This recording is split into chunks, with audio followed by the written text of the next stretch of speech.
이제 먼저 그 대서장을 들어가기 전에 이 중국의 역사, 그 당시 때 송나라가 어떤 상황이었냐 하는 걸 한번 여러분 살펴보는 것이 또 필요하고요.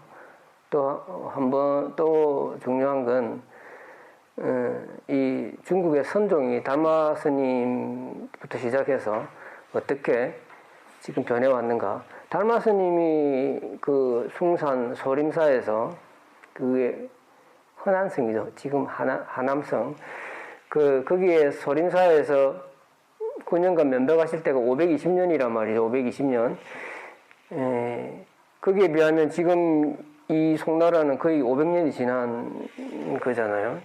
그래서 그러면 그 선종이 어떻게 변화해 왔는가 하는 것들을 한번 잠깐 이야기해보고, 그런 거를 오늘 본문은 안 들어가겠어요. 일단 대스님의 행장에 대해서 제가 이야기하려고 하는 거죠.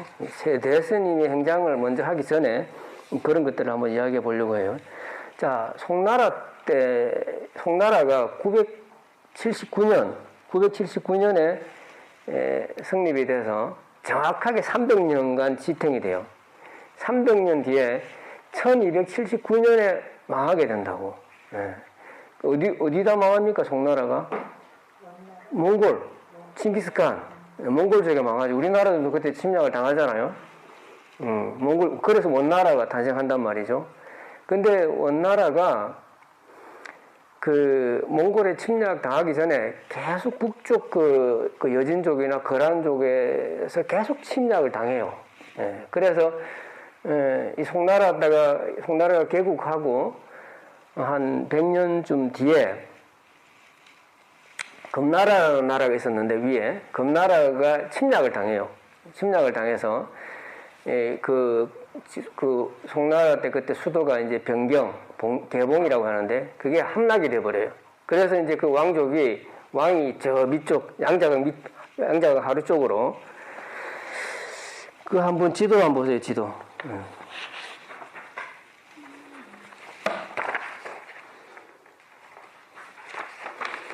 양자강 그 중간에 줄 쫙 있죠. 가로로. 그게 양자강이란 말이죠. 저 위에 보면 개봉이라고 있잖아요. 오늘 국건스님이 이야기했던 데가 그 있죠. 거기가 원래 수도였는데 저기 이제 밑으로 쭉 내려와가지고 저 이만 쪽으로 이렇게 피난을 한다고. 그래서 이제 남송 시대가 이제 시작되는 거죠. 그 남송 시대가 시작되는 게 언제냐면 1127년이라고. 그러니까 어떻게 보면 그래서 이제 남송으로 있다가 그 남송마저도 나중에 몽골족한테 멸망당한다고요. 그래서 1279년에 멸망을 당하게 되니까 어떻게 보면 979년부터 시작해서 1127년까지 북송이 되고 1127년부터 1279년까지는 남송이 되는 거죠. 근데 대스님은 1089년에서 1163년까지 사셨단 말이죠. 자, 대스님 그 삶의 딱 중간에 이 전쟁이 일어난 거예요. 자, 무슨 말인지 아시겠죠?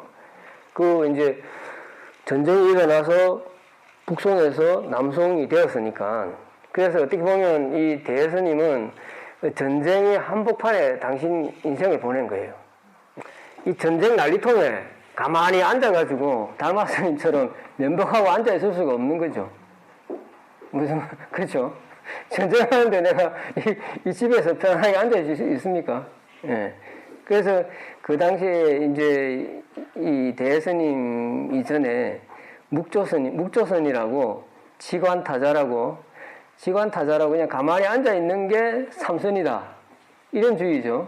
묵조선이 성행했는데 전쟁통에 북조선은 더 이상 사회적으로 용인이 안 되는 시대가 되었단 말이죠. 그러다 보니까 기존에 하고 있던 관화선이 당연히, 관화선은 뭡니까? 동중 공부를 강조해요. 관화선은 가만 앉아 있어도 가능하지만 앉아나 서나 우리가 화두를 들어야 된다는 입장에 있으니까, 자, 동중 공부를 강조하고 간절함을 강조하는 관화선이 어떻게 보면 비교 우위를 가지게 된 시대적인 배경이 그렇게 만드는 측면이 있다라고 하는 거고, 그게 첫 번째고, 자, 두 번째는 그럼 선종이 어떻게 변해왔는가 하는 걸 잠깐 봐야 됩니다. 중국의 선종의 역사에 있어서 가장 큰 세 가지 사건을 뽑으라고 그러면은 첫 번째는 달마 스님이 오셔가지고 선종이 시작되었다는 거 하나. 예. 그리고 달마 스님의 선이 육조 스님 때 이르러 육조 스님 때부터 하나의 어떤 큰 전환기를 마련하게 되죠. 예. 그리고 세 번째가 이 대스님부터 또 하나의 어떤 극격한 변화를 이루게 됩니다. 이 세 가지 큰 변화가 있었어요. 이건 스님이 말하는 피셜이에요. 이게 뭐 학자들이 말하는 거와 다르고 내가 볼 때 그렇다는 거지. 예. 그래서 달마 스님 달마 오르게 보면은 그런 게 말이 있어요. 달마 스님이 9년 면벽을 했고, 또 하나는 외식재연 내심무천 하여사 심려 장백이라사 가입도라는 말이 있어요. 예. 밖으로 모든 우리 외식재연 밖으로 모든 인연을 갖다가 씌워버리고 내 마음에 무천 헐떡거릴 천자에다가 얘기해요. 헐떡거림이 없어야지만이 마음이 장벽과 같아야지만이 도에 드는 것이 가능하다라는 게 달마 스님의 생각이었단 말이죠. 그게 달마 오르게 나오는 거니까. 자, 이런 말을 비춰볼 때, 자, 능가경, 그 다음에 면벽, 군연 면벽, 그 다음에 이런 말들을 비춰보면은, 달마 스님의 선법은, 능가경은 기본적으로 유식사상을 바탕으로 되어 있는 거예요. 유식사상. 유식사상의 핵심이 뭐냐면, 번뇌가 우리가 왜 중생으로 살게 되었나 하는 걸 갖다가 궁극적으로 밝히는, 그걸 중점적으로 밝히는 학문이 유식학입니다. 예. 제가 한번 말씀을 드렸죠. 5식, 6식, 7식, 8식, 9식 이런 쪽으로 우리 번뇌를 갖다가 구분했다라고 하는 거죠. 사실 이 부분이 지금 서양의 어떤 심리학자한테는 이게 가장 큰 어필이 되는 거죠. 서양에는 이런 학문이 없단 말이죠. 예. 서양은 마음을 탐구한 학문이 없어요. 서양 철학은 마음은 어떤 건지 몰라. 예. 근데 인류의 역사상 이 유식학이 마음을 가장 심층심리학적으로 잘 설명한 게 유식학이란 말이죠. 예. 그러다 보니까 이 유식학은 번뇌를 어떻게 끊을까 하는 게 중점이 둔 학문이다라고 보시면 되죠. 그게 다는 아니겠지만. 자, 근데 그런 입장에 있다가 육조 애능 스님, 육조 단경을 여러분 보셨잖아요. 뭐가 바뀝니까? 예. 가장 상징적인 게 육조 스님 개성에 나타나잖아요. 자, 신수 스님이 개성이 있고 육조 스님이 개성이 있습니다. 뭐가 차이 납니까? 자, 신수 스님의 개성은 시식은 물식이라고 번뇌를 끊는데 중점이 잡혀 있는 거죠. 시식은 물식하야 때가 묻지 않게 하는 거니까. 예. 그럼 육조현행 스님은 뭐가 다릅니까? 육조현행 스님은 제가 말씀드렸잖아요. 맨 마지막 시간에 번뇌 암택 중에 상수생해일이라고, 육조 스님의 사상을 한마디로 말하면 이거라고 제가 말씀드렸잖아요. 예. 반야의 진리의 강명이 나타나야 된다는 데 중점이 있는 거예요. 예. 그래서 그게 그거 아닙니까? 이라고 할 말은 없어요, 제가. 그렇지만, 이게 반야경 사상의 핵심이라는 거예요. 반야경의 공사상의 핵심이라는 거예요. 공사상의. 왜 그럼 만날 반야신경 일 때 어떻게 했습니까? 우리가 조견, 오온, 개공 해야지만이 도일체 고해한다는 거 아니에요, 그죠? 예. 여기서 공이 반야라는 말이에요. 예, 존재의 본질이라는 말이란 말이죠. 진리의 광명이 나타나야 된다는 입장이 있단 말이죠. 자, 그러면 이제 여러분 이 정도 이제 했으면 노스님의 상차, 상조의 개념으로 보면, 자, 유식학, 그 다음에 육조 스님이 이전에는 상차에 중점을 뒀다 그러면 육조 스님은 상조에 중점을 둔단 말이죠. 예. 번뇌를 끊는 우리가 진의 자성이 나타나겠죠. 예. 유식은 번뇌를 끊는데 중점을 뒀다면 반야사상은 반야가 드러나는데 중점을 둔단 말이죠. 예. 이렇게 육조 스님에 있어서 어떤 수행에서 큰 전환이 일어납니다. 어쨌든. 그래서 그걸 조사선이라고 하는 거예요. 그렇게 해서 이제 이 중국 육조 스님 이후에 이제 남학 해양 스님, 마조 백장, 항벽, 임재, 어현 이 시대를 갖다가 선의 황금기 시대라고 하죠. 예, 조사선의 황금기 시대라고 한단 말이죠. 예. 그래서 제가 지난 그 유단계 할 때 말씀을 드렸죠. 예, 우리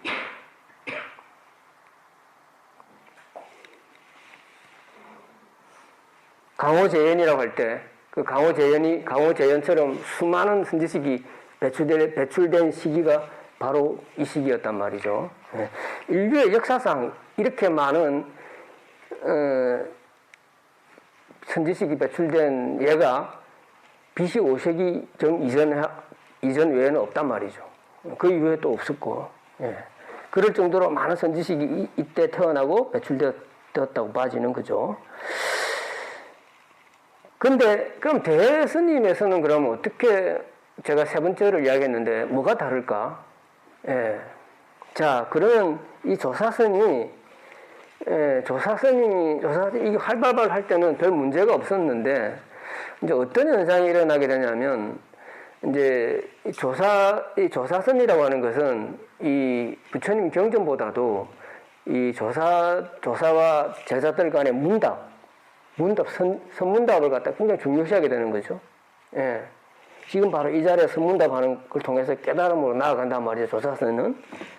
근데 이제 어떤 현상이 일어나냐면, 이제 옛날에는 뭐 녹음기도 없었고, 그런 게 있었겠습니까? 미디어가 발달 안 했지만, 이제 사람들이 지금 이런 자리에서 하던 걸 다 기록하게 되는 거예요, 제자들이. 기록하게 돼서 어록이라는 게 생겨나게 되는 거예요. 어록이, 육조당면도 어록이잖아요, 그죠? 예, 육조 스님이 직접 쓴 게 아닙니다, 그건. 예, 어록은 다 제자들이 쓴 거란 말이죠. 그래서 이제 육조 스님, 이제 마조, 임재, 다 어록이 생기게 되는 거죠. 어록이 생기게 돼서 이 어록이라고 하는 게 거의 부처님 경전과 같은 권위를 가지게 됩니다. 예.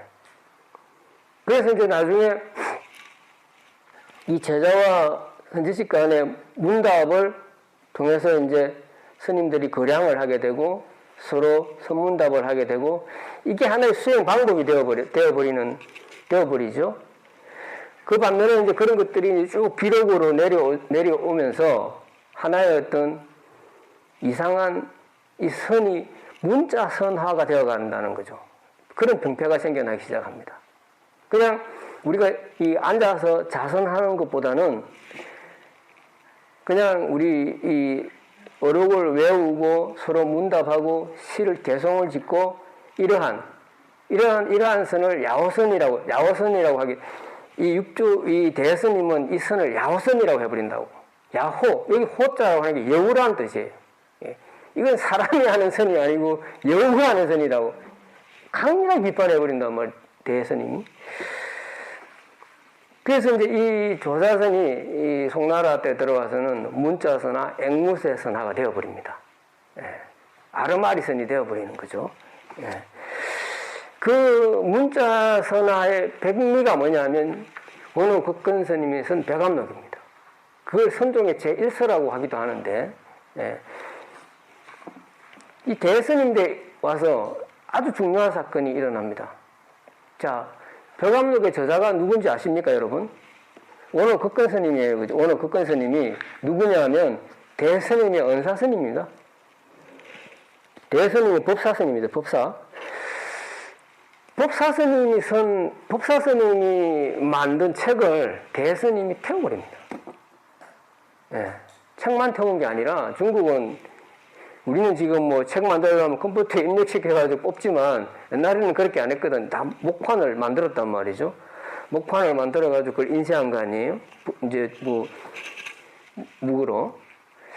근데 그 목판까지 찾아가 태워버립니다. 대스님이. 예. 이거 엄청난 사건인 거예요, 사실은. 예. 왜 대스님이 백암록을 태워버렸을까? 금방 스님이 말씀드렸죠. 예.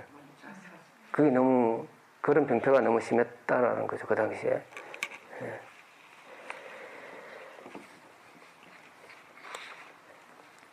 그래서 대스님이 이제 주장한 게 이 관하선을 주장하게 됩니다. 추경을 다시 하자는 거예요, 다시. 예. 정말 실참실구를 하자는 입장이 있습니다, 대선이. 예. 자, 그러면 이제 여러분들이 대충 이제 정리가 될 겁니다. 대선이 서장에서 가장 이렇게 하면 안 된다고 비난하는 게 두 개가 있어요. 금방 말씀드렸던 문자선입니다. 예.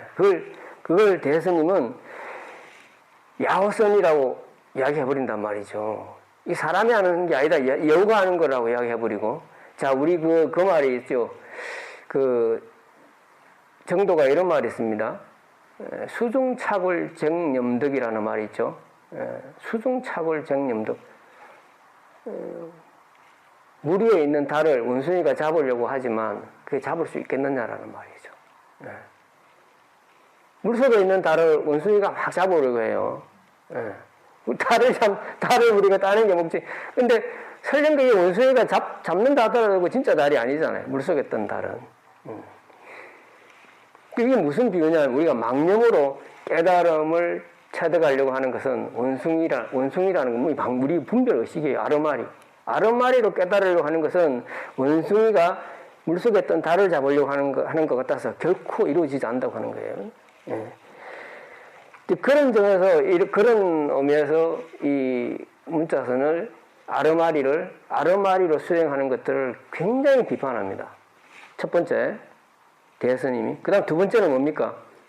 묵조선.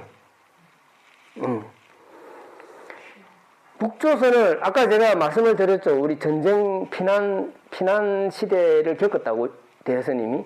예. 그런 시대의 상황이기도 하고, 또 관하선은 이 가만히 앉아 있는 거 별로 그런 걸 굉장히 거부를 한단 말이죠. 그런 수행을 대선님이 뭐라고 하냐면 흑산화 기굴 살계라고 합니다.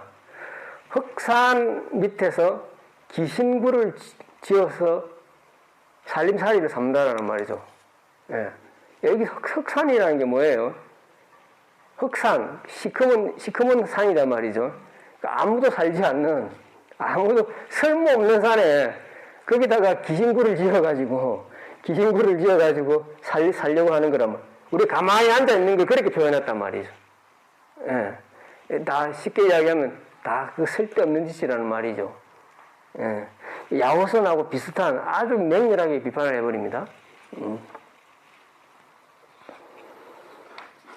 그래서 대선님이 첫 번째는 문자선에 대해서 비판을 하고 두 번째는 묵조선에 대해서 비판을 합니다. 그래서 대선님이 끊임없이 그런 거에 대해서 비판을 지금 하고 있습니다. 계속. 그런 어떤 이제 중국의 역사와 선종의 역사 그 중심에 이 관하선이 있다라는 것들을 알고 이 책을 봐주시기 바랍니다.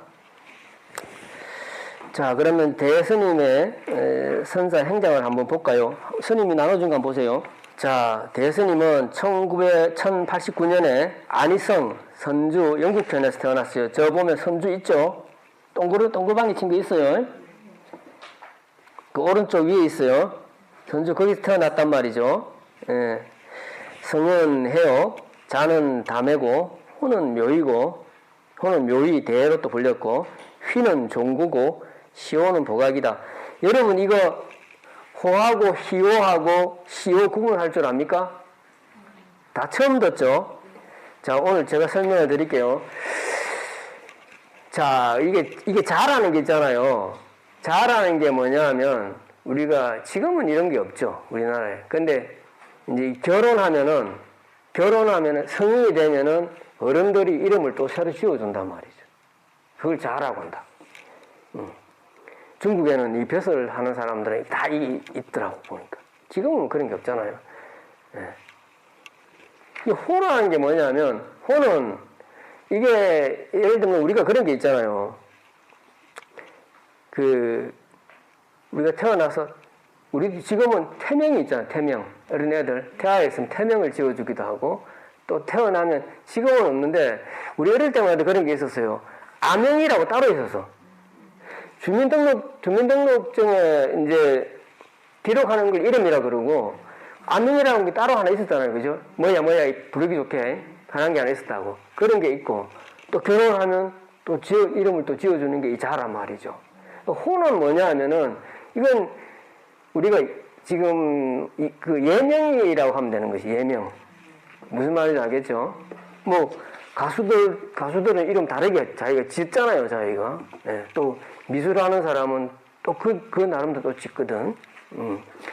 또 시 쓰는 사람은 시를 짓기도 하고, 추사 김정희 같은 사람은 호가 500개 있다고 하는 거라. 예. 그래서, 자기가 짓기도 하고, 이 호는 또 남이 지어주기도 하는 거죠. 예. 그래서 이게 이제, 이름 외에 이제 예명이라고, 지금 예를 들면 예명이라고 보면 되는 거죠. 자, 우리 태옹 성철할 때 태옹은 호입니다. 이건 버포라 그래요, 버포. 예. 스님들이 지어주는 예, 버포를 또, 그건 버포라 그러고, 뭐, 예명을 예호라고 해도 되겠죠. 그 호가 묘희라는, 여기 묘희가 있고, 이 대해라는 게 있죠. 예. 호를, 이 대해라는 호는, 저기 맨 밑에서 두 번째 한번 보세요. 그 스님, 이 나눠준 거. 황제가 지어준 거예요. 황제가, 그 당시 남송의 황제가 대해라고 지어줬단 말이죠. 그러니까 이 묘희라고 하는 것은 장성상이라는 이제 그때 지금 성상이라고 하면 뭡니까? 지금 우리나라에 뭐 장관급 되는 거죠. 그 이제 장관이라는 사람이 지어준 거예요. 그다음에 희라고 하는 것은 뭐냐면 죽었을 때는 명이라고 하지만 살았을 때는 명이라고 하지만 죽고 나서 이제 그 사람을 부를 때는 희라고 표현한단 말이죠. 예. 그래서 이 종고라고 하는 것은 스님 본명이에요. 스님 이름이란 말이죠. 예. 근데 이제 죽고 나서 그 사람 이름이라고 이야기는 안 해요. 이름이라고 이야기 안 하고 그분 희는 이렇게 이제 배운 사람들은 그렇게 하는 거예요. 그렇게 이야기하고 시호라고 하는 것은 이건 나라에서 주는 거예요. 예. 덕망이 있거나 아주 권력에 또 이렇게 권력에서 좀 정치 좀 물을 먹었다거나 아니면 아주 많은 명예를 가졌다거나 이런 사람한테 나라에서 조선시대 때는 이렇게 시호를 주는 기관까지 있었어요. 정부 기관까지. 예. 그래서 시호가 있다고 하는 것은 나름대로 엄청나게 많은 사람한테 알려졌던 사람이다 이렇게 보면 되겠죠. 예. 이건 시호는 죽고 나서 이제 나라에서 주는 겁니다. 예. 자, 그렇고 1105년에 17세에 구족계를 받습니다. 그 다음에 21세에 담당 문준 스님에게 찾아가서 이제 공부를 하게 됩니다. 강서성 그 중간에 보면 홍주 있죠. 제가 적어놨죠. 네, 거기에서 한 7년간을 담당 문준 스님에게서 이제 공부를 하다가 27세에 담당 문준 스님께서 돌아가시게 됩니다. 근데 돌아가시기 전에 이제 이 담당 문준 스님께서 원어국권 스님을 찾아가라고 대스님한테 권하게 되죠. 예, 그 당시 원어국권 스님이 제일 유명한 스님이었으니까. 그래서 이제 찾아가라고 했는데 이 대스님이 바로 못 찾아가고 10년 뒤에 찾아가야 된다고. 예, 10년 뒤에. 공부는 꾸준히 했겠죠. 34세 때 평보영 스님에게 이거는 나중에 이 내용 중에서 이 하나가 나와요. 거기에서 내가 일부러 넣은 겁니다. 안 넣으려고 하다가. 그래서 이제 37세 때에 원어국권 스님을 찾아가서 이게 이제 이 변경이라고 하는 게 내나 개봉입니다. 예, 북송 수도예요. 이때만 해도 북송이 함락되기 전이란 말이죠. 함락되기 전이니까 거기에서 원어국권 스님을 이제 밑에서 공부하게 되는 거죠. 천정사라는 자리에서 공부하게 되는데 원어 스님을 만나게 되고 40일 후에 깨달아서 법을 읽게 됩니다. 그리고 그 다음에 북송이 함락돼 가지고 남쪽으로 오게 되는 거죠. 예. 남쪽에 왔다가 그 호구산이라고 해서 저기 오른쪽 위에 있죠. 거기에 가셨다가 또 강서서 남강부에 중간쯤에 있어요. 남강부, 운거산 운문함 있죠. 거기도 정진하게 되고,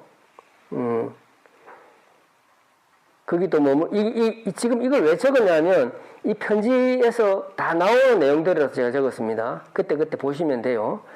예. 이 운문함이 두 개가 나오는데, 하나는 호거산 운문함이 하나 있고, 운거산 운문함이 하나 있고, 저 밑에 보면은 양서함 운문함이 하나 있죠. 예. 오늘 스님이, 이 대스님이 운문스님을 되게 좋아했던 모양이에요.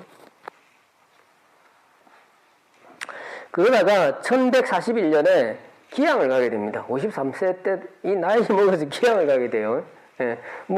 대스님이 잘못했다라기보다는 이 송나라가 남송이 되고 남송으로 이제 수도를 옮겨와 버렸잖아요. 근데 남송에 왔는데도 계속 금나라에서도 이 남송마저도 이제 공격을 하는 거죠. 이제 그러다 보니까 이제 이 정치인들 중에서 파벌이 생겨버리는 거 아니에요. 자, 어떻게 생겼습니까? 우리가 전쟁을 해야 된다는 이제 한 파벌이 있을 테고, 아니면은 잘 그냥 화해해가지고 우리가 줄 거 주고 받을 거 받자 이렇게 이제 화전파가 있었을 거란 말이죠. 주전파가 있고 화전파가 있었을 거란 말이죠. 그런데 이제 결국은 그 화전파가 이기게 됩니다. 예, 평화롭게 지내자고 하는 사람들이 이기게 되는데, 이 대스님 제자 중에 장시랑이라고 있는데, 이 장시랑이라고 하는 것은 지금 차관급 정도 되는 거죠. 차관급 되는 이 장시랑이라는 사람이 주전파 쪽에 있었던 거라. 예. 그래서 이제 화전파가 이제 임금한테 완전히 이제 주류 세력이 됨으로 인해 가지고 이 주전파 사람들이 다 기양을 가게 됩니다. 예. 기양을 가게 되는데, 이 이제 장시랑의 스승이 대스님이었단 말이죠. 대스님이 자주 장시랑한테 법문했다 해가지고 같이 기양 가게 됩니다. 그래서 이제 그 기양 간 데가 형주란 말이죠. 형주. 그죠? 왼쪽 중간쯤 있고, 거기에서 기양 가서 15년 동안 기양을 하게 됩니다. 예. 그래서 68세 때 기양에서 풀려나서, 경산사, 아유왕사 주지, 아유왕사 내일 가봤거든요. 아유왕사 그 오른쪽에 있어요. 오른쪽 있죠? 거기서 주지를 하시다가, 또 70세 때는 경산사, 그 위에 바로 있죠? 이게 수도 근처란 말이죠. 수도 근처. 예. 경산사에서 또 주지를 하시다가 명월땅을 지어서 말년에 이제 죽기 2년 전에 명월땅으로 물려나셨다가 명월땅에서 입적하게 되십니다.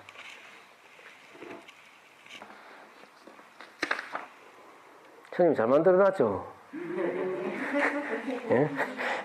자, 여기 보면 그 밑에 왼쪽 밑에 한번 보세요. 조계산이 어디 있냐면 이 소주에 있는 거라.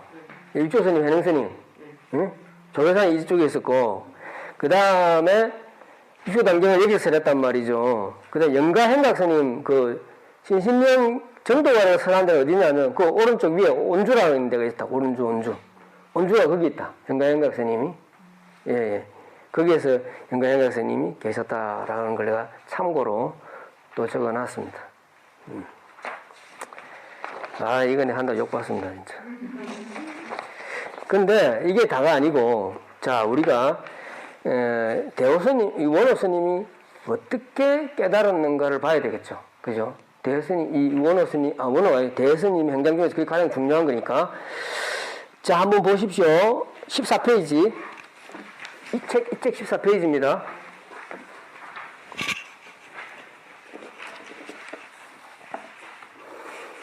거기 첫 달락 끝나는데 하루는 돼 있죠? 자, 읽어봐야죠. 원호 스님이 개당 법문할 때 성이 운문께 묻되 어떤 것이 저불의 출신처입니까? 라고 물었는데, 운문 스님이 동산 수상행 동쪽 산이 무리로 간다 라고 답하신 말씀을 들어서 말하기를, 나는 그렇지 않아서 오직 저에게 향해 이르되 훈풍이 남쪽에서 불어오니 처마 끝이 서늘함이 든다. 훈풍 잠내하니 정각색 밀양이라 하였다. 스님이 이 말씀을 듣고 후련히 앞뒤가 끊어졌다. 자, 제가 스님이 설명을 하면, 원효 스님 찾아갔다 그랬잖아요. 아까 몇 년입니까? 37세 때 원효 스님을 찾아가서 지금 42일 후에 깨달는다 그랬잖아요. 지금 이 말은 그 40일간의 그 대스님이 원효 스님을 만나서 깨닫게 되는 과정을 설명한 거예요. 이 페이지하고 그 다음 페이지는. 자, 스님이 설명하면, 자, 원효 스님을 찾아가는 원효 스님한테 원효 스님이 이제 그때 이 사후초팔이라고 나와 있단 말이죠. 법문을 하는데, 자, 여기 화두가 나와요. 화두가 나오는데, 이 운문스님의 화두가 나옵니다. 운문스님의 화두. 운문스님의 화두를 들어서 대스님이 자기 견해를 밝힌 거예요. 법문에서. 예, 법문에서. 자, 운문스님 그 운문을 보면 이런 말이 나옵니다. 스님이 운문스님한테 묻는 거예요. 여하시 재불 출신처입니까? 이렇게 묻는다고. 어떤 것이 부처님이 재불 출신처, 부처님이 나온 곳입니까? 라고 묻는 거예요. 다시 말해서 본래 면목을 물은 거예요. 딴 게 없어요. 본래 면목이 뭡니까? 이렇게 물은 거라. 예, 물었는데, 이 우문스님이 동산수상이라고 이야기했단 말이죠. 이게 화두가 된 거죠. 제 방에서 이게 화두가 된 거예요. 예. 자, 여러분 동산수상이에요. 자, 본래 면목을 물었는데 동산이 무리를 간다고 이야기한 거라. 이게 말이 됩니까? 예? 아니 산이 있고 계곡이 있을 거 아니에요. 그러니까 물이 흘러가지 왜 동산이 흘러가? 그래서 이거 화두가 되는 거라. 이건 참고해야 되는 거지. 근데 여기에 대해서 원효 스님이 당신의 견해를 밝힌 게 훈풍자남려하니 정각생미량이라는 말이에요. 자, 이 말도 어폐가 있죠. 훈풍이라는 게 따뜻한 바람이 남쪽에서 불어오는데, 예? 이 마당 앞에 찬바람이 불더라는 말이야. 예? 따뜻한 바람이 부는데 왜 찬바람이 불어? 이게 무슨 말이에요? 여기에 대해서 한마디를 해야 돼. 예? 그래서 이것도 화두가 되는 거지. 어쨌든 간에 이 사람군들로 우리가 이런 것들을 접근할 게 아니고, 어쨌든 이 말을 듣고 대스님이 마음이 시원해졌다고 하는 거라. 이건 화려한 대호가 아니고 해오단 말이지, 해오. 예. 그 다음에 그렇게 해서 이제 당신의 경계를 보이니까 이제 원효스님, 뒤에 걸 제가 이야기합니다. 원효스님께서 이제 시사소임을 너는 시사도 보이지 말고 이 방에서 정진만 해라라고 방을 하나 택해서 주시는 거죠. 그래서 택목당이라는 곳에서 이 대스님이 40일간 영명정진하게 됩니다. 예. 하시고 나서 이제 매일 이제 이 대스님이 원효스님 찾아가야 되는데 그때 그런 말을 하죠. 아니다. 망상 피지 마라. 그러면서 이건 묻습니다. 이 말을 계속 묻죠. 육구무구가 여등을수, 육구무구가 덩농쿨이 나무를 의지함과 같다. 여기서 한마디 해봐 그러거든. 이게 화두단 말이죠 또. 자, 그러면 화두가 여기서 두 개가 나오죠. 운문스님의 화두가 나오고 운문스님의 동산수상의 화두가 나오고 지금 여기에서 육구묵구에 대한 화두가 나온단 말이죠. 그죠? 그래서 여기에서 이제 여기 대스님 이야기를 당신이 대답을 못해요. 계속 못해가지고 이제 망상 피지 말고, 자, 우리가 여기서는 안 나오는데 원효 스님이 몽중에 일이할 때도 화두를 들으라고 계속 말씀하시는 거죠. 꿈속에 화두가 들 때 또 계속 화두를 들으라라고 이야기. 엉꾸를 의심하지 않는 게 병이다라고 이야기하죠. 자, 지금 뒤에 이 말은 그래서 이제 또 이제 원효 스님이 법문에서 한번 이런 이야기를 해요. 여기 이제 오조보변 스님이 나오죠. 오조보변 스님이 누군가 하면 원효 스님은 은사 스님이에요. 또 보사 스님이라고. 그러니까 법의 체계를 보면 오조보변 스님이 있고 그 제자가 원효 극근 스님이고 원효 극근 스님의 제자가 대스님이란 말이죠. 자, 또 이제 원효 스님이 또 이야기를 하는 거예요. 지금 이야기는 원효 스님이 당신이 이 이 화두를 오조 법연스님한테 물었는데 오조 법연스님이 그 화두에 대해서 말씀을 하시기를, 자, 그 밑에 이제 밑에서 네 번째 줄 나옵니다. 내가 오조께 유구무구 여동업수의 뜻이 무엇이냐고 물으니 오조 스님께서는 본떨래야 본떨 수 없고 그릴래야 그릴 수 없다라고 대답하셨다. 자, 이건 오조 스님의 안목이죠. 자, 유구무구가 뭐냐면, 자, 우리 어떤 반야와 중생이 어떻게 존재하는가, 이 존재의 본질, 이 우주는 어떻게 존재하는가라고 물은 거예요. 다시 말하면 또 부처와 중생은 어떤 관계가 있는가 이런 걸 물었단 말이죠. 예. 유와 무는 어떻게 존재하느냐라고 물었는데, 예.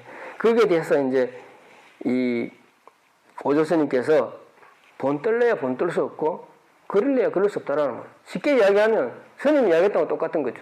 자, 망고 맛이 뭔가 물었는데 망고 맛은 내가 너한테 가르쳐 줄 수도 없고 그릴 수도 없다, 이런 이야기를 한 거예요. 예. 그러면 이제 그 다음에 이제 그 말을 듣고 이제 또 그 다음에 이제 원호 스님 또 물은 거예요. 나무가 넘어지고 등이 마를 때는 어떠합니까? 이렇게 또 물은 거죠. 이렇게 물으니까 오조 법연스님께서 상수련이라 이렇게 이야기했다. 상수래야 아니라 서로 따라오느냐 이렇게 물었단 말이죠. 자, 이 말은, 자, 우리가 진여자성과 망념은 덩쿨이 나무에 서로 의지해 있다라고 이야기를 했는데, 그렇게 물었을 때는 그거는 우리가 깨달아봐야 체득해봐야 된다라고 처음에는 이야기했다라는 거예요. 예? 처음에 본떨 수도 없고 걸릴 수도 없다라고 말은 그건 체득해야 아는 건지 사람 분별을 알 수 없다라는 이야기를 한 거고, 자, 두 번째 물었을 때는, 두 번째는 뭡니까? 나무도 없어지고 덩굴도 없어졌을 때는, 그냥 아무것도 없어서, 그게 없어질 때는 그 경계는 어떻습니까? 이렇게 물은 거라. 그랬을 때 오조 법연스님께서는 상수래라고 이야기했다고. 상수래, 서로 따라오느니라. 자, 앞에서 물을 물었을 때는 유로 대답하고 물을 물었을 때는 유로 대답했단 말이죠. 이 정도까지 이 정도만 합시다. 더 하면 복잡해져요, 여러분들한테는. 그래서 어쨌든 이렇게 대답했는데 그 말을 듣고 대스님이 화련되고 했단 말이죠. 자, 여러분들은 이게 무슨 말인지는 모르지만 어쨌든 대스님은 화련되고 했다는 게 중요한 거라. 네, 그런 시대의 인연이 왔다라는 거예요. 그래서 우리가 이 대스님의 이 지금 깨달은 인연을 보면은, 이 첫째는 이 스님들의 선문답을 통해서 화련되고 했다라는 걸 알 수가 있고요. 예, 두 번째는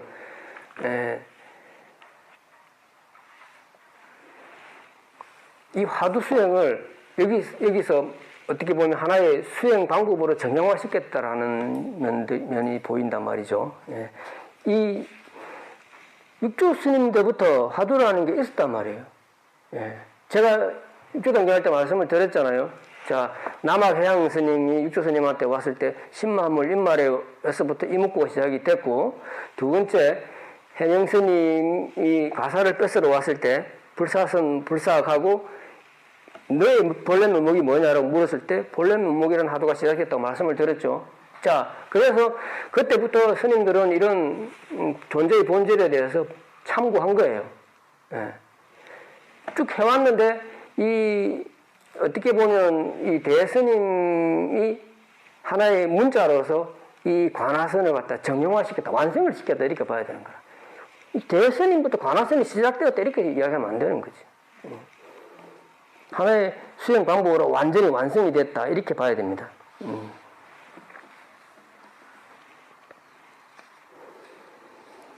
그럼 관화선을 가면 어떻게 해야 되는가?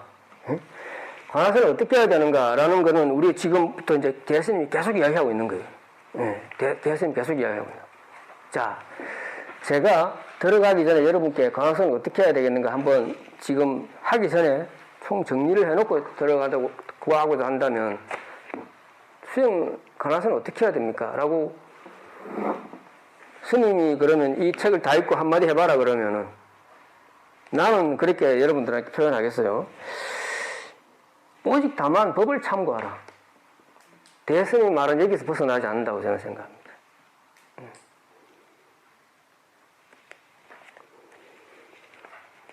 다른 거 생각하지 말고, 예. 이 공부가 잘 된다, 안 된다, 이런 생각하지 말고, 내가 괴롭다, 기쁘다 생각하지 말고, 지금 바로 이 자리에서 다만 법을 청구하라. 예. 이 말이 정말 친절한 말이죠. 가장 자비로운 말이. 근데 가장 무서운 말입니다. 예.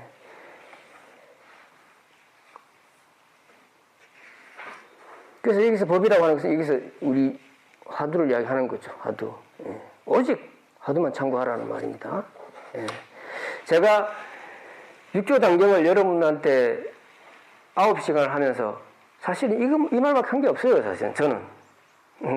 저는 사실 이 말 하려고 한 거예요. 사실. 그게 업법 수행이 근본 수행이라고 이야기했잖아요. 예. 업법 수행이 그게 근본 수행이라고 이야기했잖아요.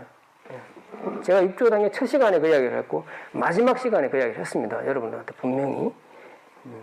또 지난 시간에 또 이야기를 했고 또 앞으로도 계속 이야기를 할 겁니다. 스님. 부처님 때부터 또 조사 스님을 거쳐서 성태 스님까지 이 한마디 빼고는 저는 할 말이 없어요. 모든 어록과 모든 논서와 모든 책에서 다 수행을 어떻게 할까 수행 방법에 대해서 이야기를 다 합니다. 그렇지만 이 천재들 또 조사 스님들 깨달은 사람의 공통적인 걸 스님이 볼 때는 이 한마디예요. 우리가 이게 안 되니까 우리가 자꾸 마음 밖에서 뭔가 찾게 된다고. 이게 안 되는 경우를 이제 이 서장에서는 계속 이야기한다고. 자, 서장은 말이죠. 기본적으로 대스님이 기양 갔을 때, 기양 가니까 사람을 못 만나잖아요. 못 만나니까 편지를 주고받은 거예요. 예. 이게 스님 2명, 그 다음에 보살님 1분, 나머지는 다 관료들입니다. 여기 시랑이라고 하는 것은 차관이고 성상이라고 하는 건 장관이잖아요. 그래서 계속 고위 관료들이 계속 저기 대스님하고 문답을 주고받는데, 자, 첫 번째는 대스님하고 문답을 주고받을 정도 되면은 특히 세상의 어떤 돈, 사랑, 명예에 대해서는 어느 정도 좀 쉬었다. 그죠? 예, 그런 사람들이 이제 이 편지를 주고받았단 말이죠.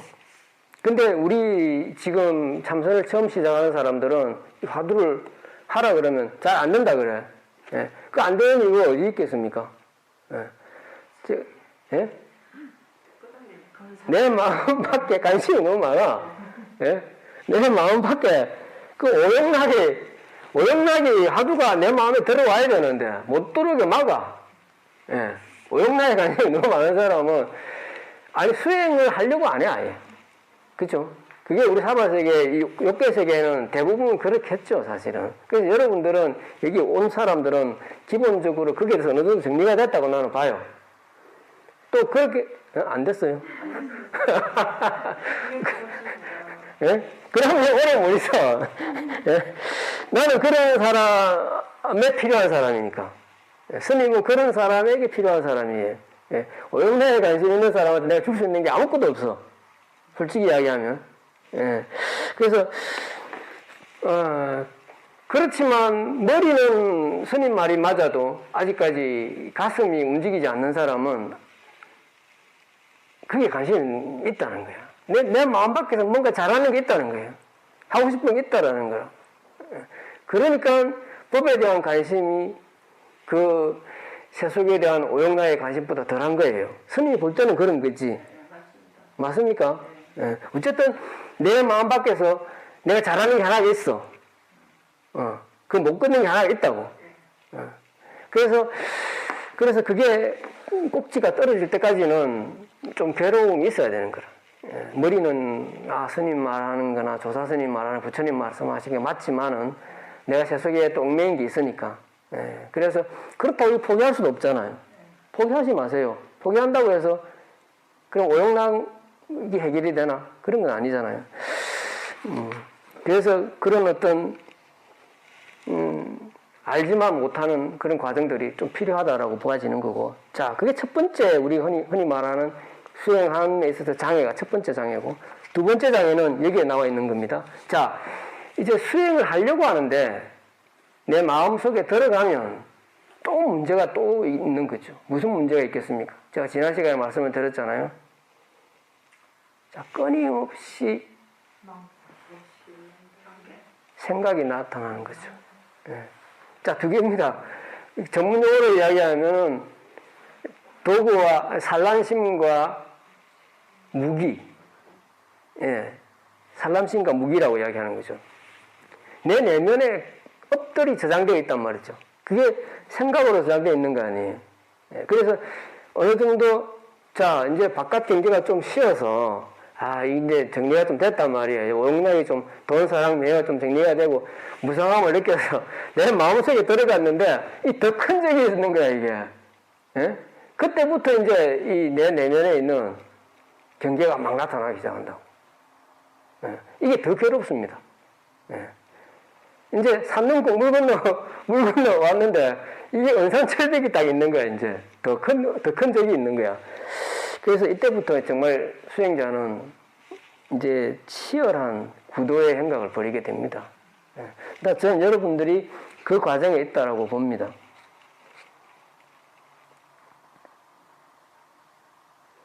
그래서 아까 말했던 대선이 말했던 내면에 있는 두 가지 마장이 있다라는 거예요. 자, 첫 번째 아르마리. 끊임없이 알려고 하는 거예요. 모든 삼선하는 데서도 모든 선병은 여기서 생깁니다.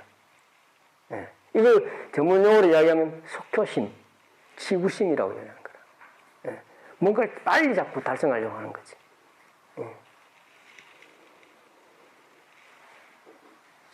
이런 걸 대선님은 수중착오리라고 했고, 원숭이가 물속에 있던 달을 잡으려고 하는 것 같은 거라고 이야기했고, 또 다른 말로는 여우가하는 선이라고 이야기했단 말이죠. 삼선은 그렇게 하면 안 된다라고 하는 거예요. 자, 그 다음에 또 우리 흔히 말하는 병폐가 뭐가 있냐면 그냥 편안함에 빠져버리는 거예요. 이 오래 앉아있으면 이 편안하거든. 예. 여러분들 그 절도하면 편안해지거든. 그죠? 절도 오래 하면 편안해지고 너음도 오래 하면 진짜 편안해지잖아요. 예. 일단 어떤 수행을 하든 편안해졌다 그러면 그건 마장입니다. 제가 단호하게 이야기합니다. 내가 그 수행에 완전히 젖어들었다 그러면 그건 마장이에요. 이 화두도 마찬가지예요. 연보라듯이 화두 들으면 안 돼, 이거. 예? 어떤 사람은 답을 정해놓고 화두를 들어. 본래 뭐냐 물으면, 그 공입니다 하고 공하고 또 앉아있다고. 그러면 안 돼요. 무자 화두를 어떻게 되면 무하고 들고 있다. 이렇게 하면 안 된다고. 답을 정해놓고 화두를 들으면 안 된단 말이죠. 그럼 편안하지. 이 먹고 하는데 이 하고 앉아있어. 어떤 사람은 또, 어떤 선언장은 이 하라고 그래. 그럼 뭐야, 그게. 자, 삼매하고 이 화두 삼매는 뭐가 다릅니까? 법을 참고해야 되는 거예요, 법을. 법이 뭐냐라고 내한테 물어봐야 돼. 법 하고 하면 안 된단 말이지. 예? 그래서 우리가 아무리 그래서 이 공부, 이 흑사나 기굴이라고, 왜 귀신굴이라고 한 줄 압니까? 대스님께서. 왜 귀신굴이라고 할까요? 그냥 뭐 멍청하다고 하면 되는데, 왜 귀신굴이라고 하냐면, 이 삼매에서 모든 마장이 생기기 때문이에요. 자, 우리 흔히 말하는 그 육신통 중에서 오신통이 이 삼매에서 생깁니다. 사선정에서 생긴다고. 사선정에서. 예. 뭐 하늘을 날고 또 그 어떤 상대방의 전생을 보고 또 타신통이 있고 타심통이 생기고 천안통이 생기고 하는 것들은 모든 게 다 삼매에서 생기는 거예요. 삼매는 뭡니까? 이게 오신통이랑 삼매에서 오신통이 생긴단 말이죠. 예. 그래서 대스님이 귀신의 장난이라고 이야기한 거예요. 예. 그래서 그럴 때 그럼 어떻게 해야 되는가? 법이 뭔가라고 물어봐야 되는 거예요. 예. 귀신의 장난일 때 귀신을 가장 물리칠 수 있는 게 뭔 줄 압니까? 법입니다. 예. 귀신이 귀신같이 알아요. 법이 내 내면에 딱 있으면 어떤 마장도 침범할 수 없습니다. 귀신이 알거든. 야, 저 사람은 법을 참고하고 있구나. 저 사람은 모든 중생을 위한 대비심이 있구나. 이 두 개가 있으면 어떤 마장도 침범할 수 없습니다. 오히려 모든 선신들이 모여들어서 그 사람을 보호합니다. 알잖아. 그 사람들, 그 존재들은 알거든. 그게 얼마나 어려운지, 그게 얼마나 위대한지 안다니까.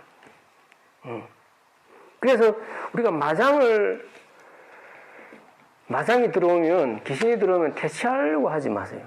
내가 법을 참고하면 됩니다. 귀신이 안다니까.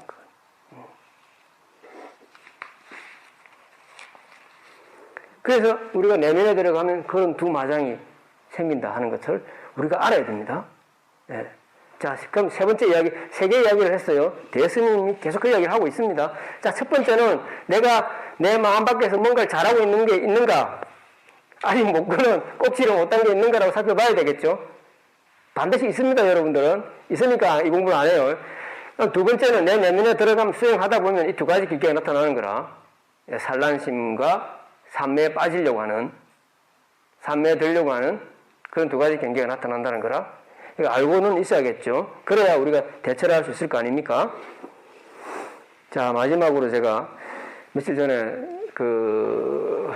전화 오신 분들이 온 중에 한 분 중에 이런 이야기를 제가 받았어요. 자기가 대출 받으러 갔는데, 은행에 대출 받으러 가면서 전화 왔더라고.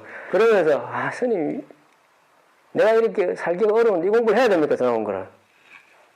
이런 사람이 한둘이 아니겠죠. 지금 이게 바이러스가 너무 2년 이상 이렇게 지속이 돼서.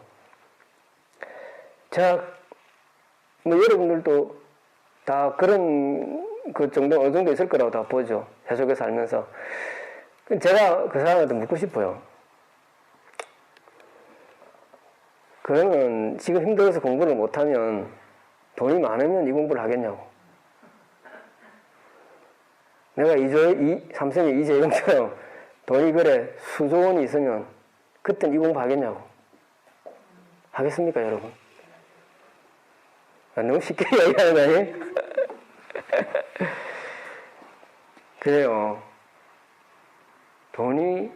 공부를 안 하는 사람은 돈이 없어도 안 하고 돈이 있어도 안 합니다. 우리가 공부를 못한다고 하는 사람은 안 하는 거겠죠. 그 이유를 대라 그러면 하루 종일 이유를 댈 수 있어요. 그리고 우리는 또 계속 내일 하고 다음 하고 살고 있잖아요. 그래서 지금까지 왔고 머리가 지그할 때까지 왔고 또 가만히 보면 또 그렇게 하고 있다고. 지금도 그렇게 하고 있단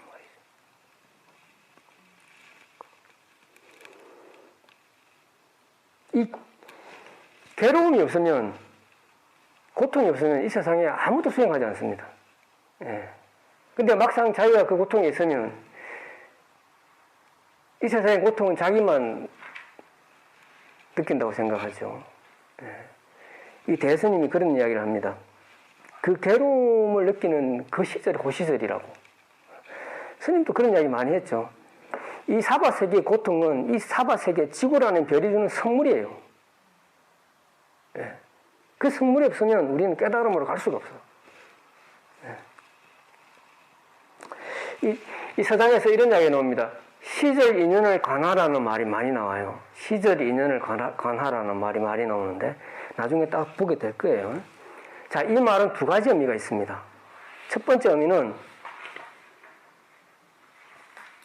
오는 사람 잡지 말고 막지 말고 가는 사람 잡지 말라는 거라.